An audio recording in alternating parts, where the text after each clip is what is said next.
Hello students, welcome to the Agnij online classes. और आज की क्लास में हम आगे बढ़ाएंगे क्लास 12 बिजनेस स्टडीज़ का chapter financial management. So students, very short answer type questions में हम शुरू करने वाले हैं क्वेश्चन 9 से। तो आइए देखते हैं। क्वेश्चन में दिया है, for optional procurement of funds a finance manager identifies different available sources and compares those in terms of cost and associated risk. तो स्टूडेंट्स, यहाँ पर प्रोक्योरमेंट ऑफ फंड्स मतलब एक कंपनी को पैसा लेना है मार्केट से और उसके कुछ ऑप्शंस जो है वो कंपनी देखती है। तो फाइनेंस मैनेजर जो है वो अलग अलग तरीके के जो सोर्सेज हैं उनको आइडेंटिफाई करता है और उन दोनों के बीच में मतलब जितने भी सोर्सेज हैं, हालांकि अभी हमने दो सोर्सेज के बारे में पढ़ा है स्टूडेंट्स, एक शेयर होल्डर फंड्स है, दूसरा डिबेंचर्स है, और एक और होता है रिटेन्ड अर्निंग्स जो कंपनी के पास खुद का सोर्स होता है। ठीक है, तो इन सभी के बीच में कंपेयर करते हैं वो इन टर्म्स ऑफ कॉस्ट कि कितना खर्चा आएगा अगर हम एक तरह से फंड उठाते हैं तो कितना खर्चा आएगा और दूसरे से कितना खर्चा आएगा, एंड एसोसिएटेड रिस्क और रिस्क कितना उसमें। अब हमको पता है स्टूडेंट्स, जो डिबेंचर होता है उसमें रिस्क जो होता है वो उसमें ज़्यादा माना जाता है। क्यों? क्योंकि हमको वो पैसा देना ही होगा। तो डिबेंचर में जो रिस्क है स्टूडेंट्स वो हमेशा ज़्यादा रहता है और शेयर होल्डर्स फंड में रिस्क कम रहता है। Identify and state the concept highlighted in the above lines.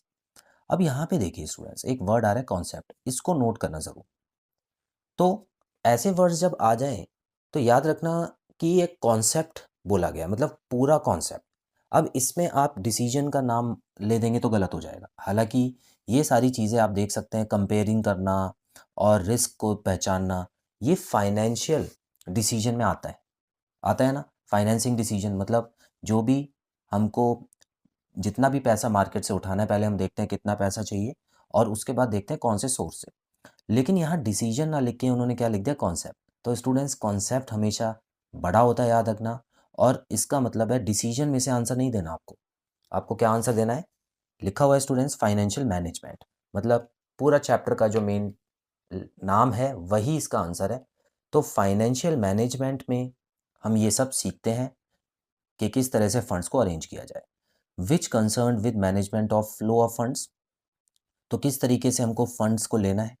And involves decision relating to procurement of funds, कहाँ से पैसे उठाएं, उनको इन्वेस्ट कहाँ करें, और फिर जब पैसा कमा लिया हमने उसको डिस्ट्रीब्यूट कैसे करें लोगों के बीच में। ठीक है, तो यही होता है फाइनेंशियल मैनेजमेंट। तो आप छोटी सी डेफिनेशन भी लिख सकते हैं, एक नंबर में आएगा तो सिर्फ फाइनेंशियल मैनेजमेंट लिख के भी आप अपना आंसर दे सकते हैं स्टूडेंट्स। क्वेश्चन 10 पे आते हैं। तो यहाँ पे क्वेश्चन में आपको दिया हुआ है, a decision is taken in financial management to put capital of the company in different assets. तो उस डिसीजन की बात हो रही है जो कि फाइनेंशियल मैनेजमेंट में है और रिलेट करता है आपकी जो कैपिटल है, मतलब जितना भी आपने मार्केट से पैसा उठाया है या अपना खुद का पैसा लगाया है उसको अलग अलग एसेट्स में पुट करना। अब एसेट्स जब भी आ जाता है स्टूडेंट्स तो हम क्या करते हैं, इन्वेस्टमेंट डिसीजंस जो होता है वो इसमें हमारा आंसर रहेगा। हम कैपिटल बजटिंग डिसीजन उसके साथ भी लिख सकते हैं। सो तीन तरीके के डिसीजन होते हैं। एक होता है इन्वेस्टमेंट जो कि एसेट्स से रिलेट करता है, उसके बाद फाइनेंस होता है जो कि लायबिलिटी से रिलेट करता है, और उसके अलावा डिविडेंड होता है जो कि डिस्ट्रीब्यूशन ऑफ प्रॉफिट से रिलेट करता है। ठीक है, तो सीधा सीधा यहाँ एसेट आ रहा है ना, तो इन्वेस्टमेंट डिसीजन हमारा आंसर हो गया।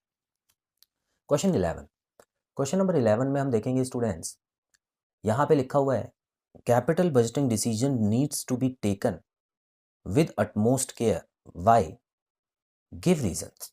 तो कैपिटल बजटिंग डिसीजन कौन से होते हैं पहले तो आप ये बताइए। तो students, capital budgeting decisions fixed assets में इन्वेस्टमेंट के डिसीजंस होते हैं। जब हम बड़ी बड़ी एसेट्स लेते हैं जैसे लैंड हो गया, मशीनरी हो गया, फर्नीचर हो गया या प्लांट हो गया, तो ऐसे एसेट्स में जब हम इन्वेस्ट करते हैं तो उन्हीं को कैपिटल बजटिंग डिसीजन बोलते हैं। तो ऐसे डिसीजंस बहुत ध्यान से लेने चाहिए। तो ऐसा क्यों? तो हमेशा याद याद रखिएगा स्टूडेंट्स, इसमें दो रीज़न होते हैं। पहला रीज़न कि एक तो ये बहुत महंगे होते हैं और इसमें बहुत सारा पैसा लगता है, पहला रीज़न। दूसरा रीज़न कि इतना पैसा लगाने के बाद आप उसको रिवर्स नहीं कर सकते हो। मतलब एक बार आपने सामान ले लिया, अगर मार्केट से आपने मशीन एक उठा ली, तो अगर आप उसको दोबारा मार्केट में बेचेंगे तो आपको आधी से भी कम कीमत मिलेगी।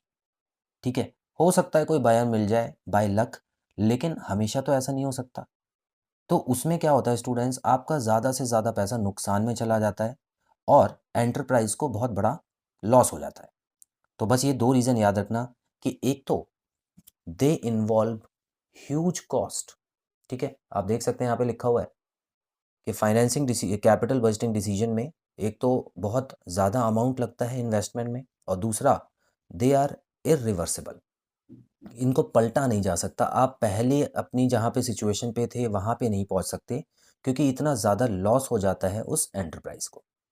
तो आई होप स्टूडेंट्स आपको आज के पढ़ाए गए क्वेश्चंस सारे अच्छे से क्लियर हुए। सो बहुत जल्द मिलते हैं अगली क्लास में नए क्वेश्चन के साथ। Till then bye bye.